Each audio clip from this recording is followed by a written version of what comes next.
Municipality out right కూడా మాకు వచ్చే అవకాశం ఉన్నది. అయితే దీంట్లో ఏంటంటే నేనేమంటున్నా అంటే ఈ ఎన్నికల రిజల్ట్స్ వచ్చిన తర్వాత గతంలో కాంగ్రెస్ పార్టీ అసెంబ్లీ ఎన్నికలప్పుడు ఇచ్చిన హామీలు ఏవి నెరవేర్చలేదు. ఓసారి 1, 2 ఎలక్ట్రిసిటీ అవి బస్సు ఒకటి అయింది. అవి పెద్ద ప్రజలు ఇప్పుడు దాని మీద పెద్ద పట్టించుకుంటలేరు. కానీ ప్రజల్లో తీవ్ర వ్యతిరేకత ఉన్నది అని ఇలా కనిపించింది. కాంగ్రెస్ పార్టీకి తీవ్ర వ్యతిరేకత ఉంది అనేది ఎన్నికల ద్వారా మున్సిపాలిటీలో కనిపించింది. ఇది రూరల్ కాదు, అర్బన్ కాబట్టి కనిపించింది. అంటే రూరల్లో కూడా సర్పంచ్లలో కూడా వాళ్ళకి పెద్ద ప్రోగ్రెసివ్ ఏం రాలేదు. వాళ్ళు చెప్పుకున్నారు అట్లాగానే అంత వాళ్ళకి చెప్పుకునే అంత ప్రోగ్రెస్ ఏం రాలేదు. కాబట్టి లోకల్ బాడీ ఎన్నికలు వేరు, అసెంబ్లీ వేరు, పార్లమెంట్ వేరు. కాబట్టి ఇప్పుడు ఈ ఎన్నికలలో మాత్రం ఖచ్చితంగా కాంగ్రెస్కు మాత్రం కొంత నెగిటివ్ ఉన్నది అనేది పట్టణాలలో నెగిటివ్ ఉన్నది. తర్వాత ఇది మొత్తం రిజల్ట్స్ వచ్చిన తర్వాత సరే వీళ్ళు చాదనైతే దమ్ముంటే వీళ్ళు డైరెక్ట్ ఎలక్షన్ పెట్టాల్సి ఉండే. అంతకుముందు చంద్రబాబు నాయుడు గారు అన్నప్పుడు డైరెక్ట్ ఎలక్షన్ పెట్టిండు. ఇప్పుడు ఇంట్లో వివిధ పార్టీలను మళ్ళీ డబ్బులు పెట్టి క్యాంపులు పెట్టి మార్చుకొని కొన్ని మున్సిపాలిటీలు అధికార పార్టీ తెచ్చుకునే అవకాశం ఉంటుంది. కాబట్టి ఇలాంటివి జరగకుండా ఉండాలి. ట్రాన్స్పరెన్సీగా మున్సిపాలిటీలలో చైర్మన్ డైరెక్ట్ ఎలక్షన్ పెట్టేది ఉంటే అసలు ఎవరి సత్తా ఏంది అనేది తెలిసిపోయేది. కానీ ఆ డైరెక్ట్ ఎలక్షన్ పెట్టేందుకు గతంలో బీఆర్ఎస్ పెట్టలేదు, ఇప్పుడు కూడా వీళ్ళు పెట్టలేదు. ఏమున్నా ఎలక్షన్ మేనేజ్ చేయడం చేసుకోవడం 4 సీట్లు ఎక్కువ తెచ్చుకునే ప్రయత్నాలే తప్ప డైరెక్ట్ ఎలక్షన్ పెట్టి ప్రజల ఒపీనియన్ తీసుకొని డైరెక్ట్గా వాళ్ళు ఆయా మున్సిపాలిటీలో ఏం అభివృద్ధి చేసినా కానీ ముందుకు తీసుకుపోవాలి. ఇక ఇప్పటి నుంచి రాజకీయాలు స్టార్ట్ అవుతాయి. ఎవరు చైర్మన్ అయినా ఎవరు వైస్ చైర్మన్ అయినా కూడా మళ్ళీ క్యాంప్ రాజకీయాలు, వాళ్ళని పని చేయనియరు, నిధులలో వాటాలు, మళ్ళీ నాదెంత నీదెంత, ఇవి మళ్ళీ అవిశ్వాసం, మళ్ళీ 2 yearsకో ఎంతో ఉన్నది దానికి మళ్ళీ అవిశ్వాసాలు పెట్టడం, ఇలాంటివన్నీ జరుగుతూ ఉంటాయి. ఇంకా డెవలప్మెంట్ ఎక్కడ జరుగుతుంది? డెవలప్మెంట్ జరగదు, ఇవే జరుగుతుంటాయి. కాబట్టి ఒక పారదర్శకంగా రాష్ట్రంలో మున్సిపాలిటీలు కానీ గ్రామ పంచాయతీలు కానీ సర్పంచ్కి డైరెక్ట్ ఎలక్షన్ అన్నట్టు దీనికి కూడా ఉంటే అయిపోయేది. కానీ పెట్టలేదు, దాని ఎఫెక్ట్ కూడా ఉంటుంది. బట్ ఇప్పుడైనా కూడా వచ్చే ఎన్నికలలో మాత్రం ఈ ఎన్నికలలో మాత్రం కాంగ్రెస్ ప్రభుత్వానికి కొంత వ్యతిరేకత కనిపిస్తున్నది. కొంత ప్రతిపక్షాలకు కొంత ప్రో కనిపిస్తున్నది. అది బీఆర్ఎస్ కావచ్చు, బీజేపీ కావచ్చు. బీజేపీ గతం కంటే మేము ముందు పుంజుకున్నాము. గతంలో మాకు మొన్నటి ఇండియా టుడే సర్వేలో కూడా తెలంగాణలో బ్రహ్మాండమైన ఆదరణ ఉన్నది బీజేపీకి ఉన్నది. యూత్లో బాగున్నది, అందులో మహిళల్లో బాగుంది. అది మాకు కనిపిస్తున్నది. మేము సీట్లు ఓడిపోవచ్చు, మేము ఒక్కోటితోనే వాడు ఇప్పుడు ఓడిపోయినని మాకు చెప్తున్నారు భూపాలపల్లి. కాబట్టి ఆ రకంగా భారతీయ జనతా పార్టీకి ఒక ఆదరణ అనేది జరుగుతున్నది. వచ్చే ఈ 3 సంవత్సరాల్లో ఇంకా మేము పుంజుకొని రేపు నువ్వానైనట్టు ముందు పోయేందుకు మాకు అవకాశాలు ఉన్నాయి. అందులో ఉత్తర తెలంగాణ వైపు నుంచి మాత్రం మంచి ఆదరణ ఉన్నది. ఇప్పుడు కరీంనగర్ కార్పొరేషన్ ఎలక్షన్స్ కానీ, లేదా మాకు ఇక్కడ నిజామాబాద్ కార్పొరేషన్ ఎలక్షన్స్ కానీ, ఆదిలాబాద్ జిల్లాలో కానీ సరే మున్సిపాలిటీలు ఎన్ని వచ్చినా కూడా వార్డ్స్ మాత్రం విపరీతంగా గెలిచి మేము అనేక దిక్కుల వైస్ చైర్మన్ అయ్యే అవకాశాలు కూడా మాకు ఎక్కువ ఉన్నాయి. ఇది ఓవరాల్గా మాకు కనిపిస్తున్నది. కాబట్టి ఇవాళ కాంగ్రెస్ పార్టీ కత్తి వెంకటస్వామి గారు ఓవరాల్ గా హ్యాపీయా? మీరు హ్యాపీ అనేది ఎక్కడ దానికి ఏమైనా గాంధీ భవన్ లో సంబరాలు చేసుకుంటున్నారు. నాకైతే అధికార పార్టీకి ఇంకెక్కువ రావాల్సిందని అనిపించింది. బీఆర్ఎస్ చాలా పికప్ అయింది. I agree with you. ఇప్పుడు యాజ్ ఆఫ్ నౌ ఏదైతే రిజల్ట్స్ ఉన్నాయో దాన్ని బట్టి చూస్తే డెఫినెట్ గా కొంత ఆత్మవిమర్శ చేసుకోవాల్సినటువంటి అవసరము, అవలోకనం చేసుకోవాల్సిన అవసరం ఉంది. అండ్ నేను కూడా అంటే మీతో పాటు నేను కూడా I'm not happy with this results. ఇంతకంటే బాగా ఉండాల్సినటువంటి అవసరం ఉండే. సరే దాని కోఆర్డినేషన్ లోపమా లేకపోతే నిజంగానే ప్రజలలో వ్యతిరేకత ఉన్నదా ఇది అన్నది కూడా పార్టీ లైన్ లో మేము ఇంటర్నల్ గా కూర్చున్నప్పుడు తప్పనిసరిగా విశ్లేషణ చేసుకుంటాం. తప్పనిసరిగా ఆత్మవిమర్శ చేసుకునేటువంటి అవకాశం ఉన్నది. నేనైతే అంటే సంబరాలు చేసుకోండి సహజము. ఇక సంబరాలు చేసుకోవద్దని ఎవరంటాము. ఒకటి గెలిచినా కూడా సంబరాలు చేసుకుంటారు. ఇప్పుడు ఎక్కడో ఒక గెలిచి ఇక్కడ సంబరాలు చేసుకునేటువంటి సందర్భాలను కూడా మనం చూసినాం. కానీ ఈ రాష్ట్రంలో కలవకుండా వేరే రాష్ట్రంలో గెలిస్తేనే ఇక్కడ సంబరాలు చేసుకునేటువంటి వాళ్ళని కూడా చూసాం.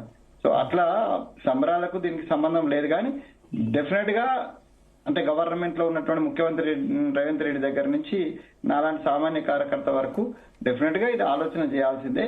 ఈ లోకల్ బాడీ ఎలక్షన్స్ జనరల్ గా in favour of the sitting government గా ఉంటాయి. అంత సానుకూలత ఉన్నటువంటి ఒక అంశంలో మేము 90% పర్ఫామ్ చేయాలా? ఆ పర్ఫార్మెన్స్ అంటే ఇప్పుడు యాజ్ ఆఫ్ నౌ ఉన్నటువంటి రిజల్ట్స్ ప్రకారం 90% ఏం కనిపిస్తలేదు, 60% అట్లా కనిపిస్తుంది.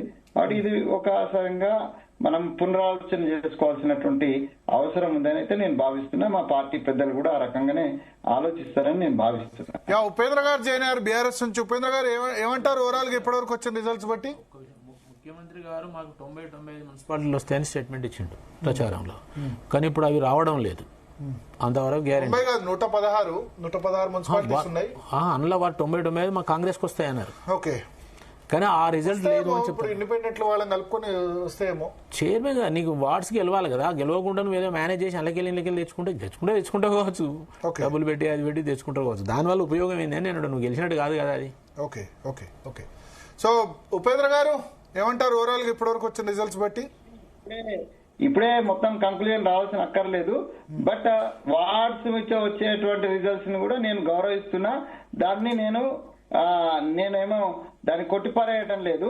బట్ ఓవరాల్ మున్సిపల్ చైర్మన్స్ విషయానికి వచ్చినప్పుడు డెఫినెట్ గా వీల్ బి టాప్ లైన్ లో ఉంటాము. అది ఫైనల్ ఒక సర్ప్రైజింగ్ హైదరాబాద్ పక్క మున్సిపాలిటీ ఇబ్రహీంపట్నం మున్సిపాలిటీని బీఆర్ఎస్ కైవసం చేసుకుంది. 24కు 13 BRS, Congress 8, BJP 2, independent 1. Malreddy Rangareddy ఇక్కడ కాంగ్రెస్ పార్టీ ఎమ్మెల్యే, మంచిరెడ్డి కిషన్ రెడ్డి మాజీ ఎమ్మెల్యే. అయితే అక్కడ ఇబ్రహీంపట్నంలో మంత్రి పదవి ఇవ్వలేదు మల్రెడ్డి రంగారెడ్డికి. కాంగ్రెస్ జంట నగరాల్లో గెలిచిన ఏకైక అసెంబ్లీ స్థానం ఇబ్రహీంపట్నం జనరల్ ఎలక్షన్స్ లో. సరే, మన కంటోన్మెంట్ జూబ్లీస్ ఆఫ్టర్ పవర్ లోకి వచ్చిన తర్వాత గెలిచారు, కానీ అక్కడ డిఫరెంట్ రిజల్ట్ కనబడుతుంది. 24కి బీఆర్ఎస్ 13 కైవసం చేసుకుంది. సో మ్యాజిక్ ఫిగర్ దాటింది. ఇంకా ఎక్స్ అఫీషియో మెంబర్స్ మరి కలిపి, ఎందుకంటే కాంగ్రెస్ కి 2, ఒక ఎంపీ ఉన్నారు, ఒక ఎమ్మెల్యే ఉన్నారు, ఇంకెవరైనా ఎమ్మెల్సీని తీసుకొచ్చి అక్కడ ఓటేస్తే తప్ప, మళ్ళీ బీజేపీ కూడా కలవాలి కాంగ్రెస్ తో కలిస్తే తప్ప ఇబ్రహీంపట్నం మున్సిపాలిటీ బీఆర్ఎస్ కైవసం చేసుకునే అవకాశం ఉంది. రంగారెడ్డి జిల్లాలో కాంగ్రెస్ పార్టీకి చాలా పెద్ద షాక్ కనబడుతుంది. ఇబ్రహీంపట్నం కానీ, 3 చింతలపల్లి కానీ, తర్వాత అలియాబాద్ కానీ, ఎల్లంపేట కానీ, చేవెళ్ల కానీ, మొయినాబాద్ కానీ, ఇవన్నీ చోట కూడా అంత డిఫరెంట్ రిజల్ట్ మనకు కనబడుతుంది. ఉపేంద్ర ఉన్నారా? ఉపేంద్రకి ఎవరైనా ఫోన్ చేసి ట్రై చేయండి. ఎస్, కత్తి వెంకటస్వామి గారు, రంగారెడ్డి జిల్లాలో మీకు రిజల్ట్ ఏమాత్రం బాలేదు. రంగారెడ్డి జిల్లా పరిస్థితి కొంచెం ప్రత్యేకంగా ఉంది. అక్కడ ఉన్నటువంటి లోకల్ లీడర్షిప్. రెండో విషయం ఏంటంటే, మీరు ఓవరాల్ గా అంటే I'm the evidence for the Amarchinta, దీనికి సంబంధించినటువంటి నేను ఇన్ఛార్జ్ గా వెళ్ళాను. చాలా చోట్ల ఏమాత్రం అవకాశం ఉండి కార్నరైజ్ చేయాల్సి వస్తే చాలా చోట్ల బీఆర్ఎస్ బీజేపీకి సంబంధించిన మిత్రులు ఒక లోపాయకారి ఒప్పందము లేకపోతే అవగాహనతోటి పనిచేసినటువంటి సందర్భాన్ని కూడా మనం చూసుకోవాలా. వీళ్లకు అవకాశం ఉండి వీళ్ళ అభ్యర్థి కొద్దిగా లోకల్ గా మంచి పట్టు ఉండి లేకపోతే మంచి పేరుంటే వీళ్ళకి ఇద్దాము, వాళ్ళ అభ్యర్థి ఉంటే వాళ్ళకి ఇద్దాము, అల్టిమేట్ గా కాంగ్రెస్ ని కార్నర్ చేద్దామనేటువంటి వ్యూహము. ఓపెన్ గా ఇంత విమర్శించుకున్నా లోకల్ బాడీ ఫ్యూచర్ సిటీ దగ్గరలో ఉంటుంది. ఇబ్రహీంపట్నం ఫ్యూచర్ సిటీ ఇబ్రహీంపట్నం పరిధిలోకి వస్తుంది అనుకుంటా, అసెంబ్లీ నియోజకవర్గ పరిధిలోకి. అక్కడ మీకు నెగటివ్ రిజల్ట్ వచ్చింది. అది ఆలోచించుకోవాల్సిందే. నెగిటివ్ రిజల్ట్స్ ఎందుకు వచ్చినాయి, మల్లారెడ్డి రంగారెడ్డి గారి బాధ్యత వహించాల్సి వస్తుంది. లేకపోతే అక్కడ ఇప్పుడు అల్టిమేట్ గా రిజల్ట్స్ చూస్తారు కాబట్టి అది నెగిటివ్ రిజల్ట్స్ కిందనే నేను దాన్ని యాక్సెప్ట్ చేస్తూనే దానికి సంబంధించి మల్రెడ్డి రంగారెడ్డి గారు లేకపోతే అక్కడ ఉన్నటువంటి మిగతా నాయకులు ఏ విధమైనటువంటి పని చేసినారు, ఎట్లా చేసినారు, ఎందుకు జరిగింది అనేది అది సమీక్ష జరుగుతుందండి తప్పనిసరిగా. Okay okay okay. So Upendra గారు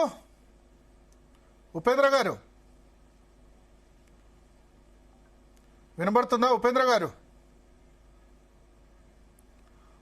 లేరా? ఎస్, నరవర్ వేణుగోపాల్ రెడ్డి గారు. ఓవరాల్ గా రంగారెడ్డి జిల్లా కొంత నెగటివ్ గా కాంగ్రెస్ పార్టీ కనబడుతుంది.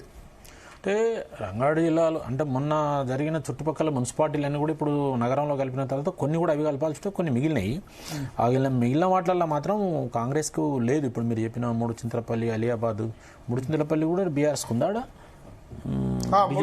కూడా బీఆర్ఎస్ ఉంది. అలియాబాద్, ఎల్లంపల్లి అవి కూడా బీఆర్ఎస్.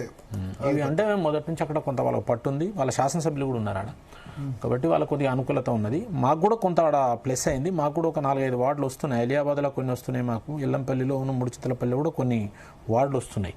అంటే కాంగ్రెస్కు ఇక్కడ అవకాశం లేదు. ఇక్కడ కూడా ఈ 3 ఇబ్రహీంపట్నం 4 అవకాశం లేదు కాంగ్రెస్కు రంగారెడ్డి జిల్లాలో. ఇంకా మిగతా కాడ రిపోర్ట్ నా దగ్గర లేదు. కానీ ఏదేం జరిగినా కూడా ఓవరాల్ ఉమ్మడి జిల్లాల వారిగా చూసినప్పుడు మాత్రం కాంగ్రెస్ పార్టీకి ఎన్నికలు పెద్ద దెబ్బ అని నేను చెప్తున్నాను. ఎందుకంటే కాంగ్రెస్ పార్టీ మీద ఉన్న రైతుల యొక్క వ్యతిరేకత కానీ, అంటే నేను అర్బన్ కాబట్టి రైతులు ఆడెక్కడ ఉంటాను, అంతా రైతు ఫ్యామిలీస్ అర్బన్లలో ఉన్న వాళ్ళు కూడా వాళ్ళే ఉంటారు. కాబట్టి కాంగ్రెస్ పార్టీ ఇచ్చిన హామీలు కానీ, అహంకారంతో మాట్లాడడం కానీ, పనులు చేయకపోవడం కానీ, అవినీతి పెరగడం కానీ, అన్నిటి రకరకాల కారణాలతోని కాంగ్రెస్ పార్టీ మీద మాత్రం మున్సిపల్ ఎన్నికలలో మాత్రం ప్రజల యొక్క వ్యతిరేకత అనేది వ్యక్తమైంది. వాళ్ళు ఎంతైతే పెద్ద ఎత్తున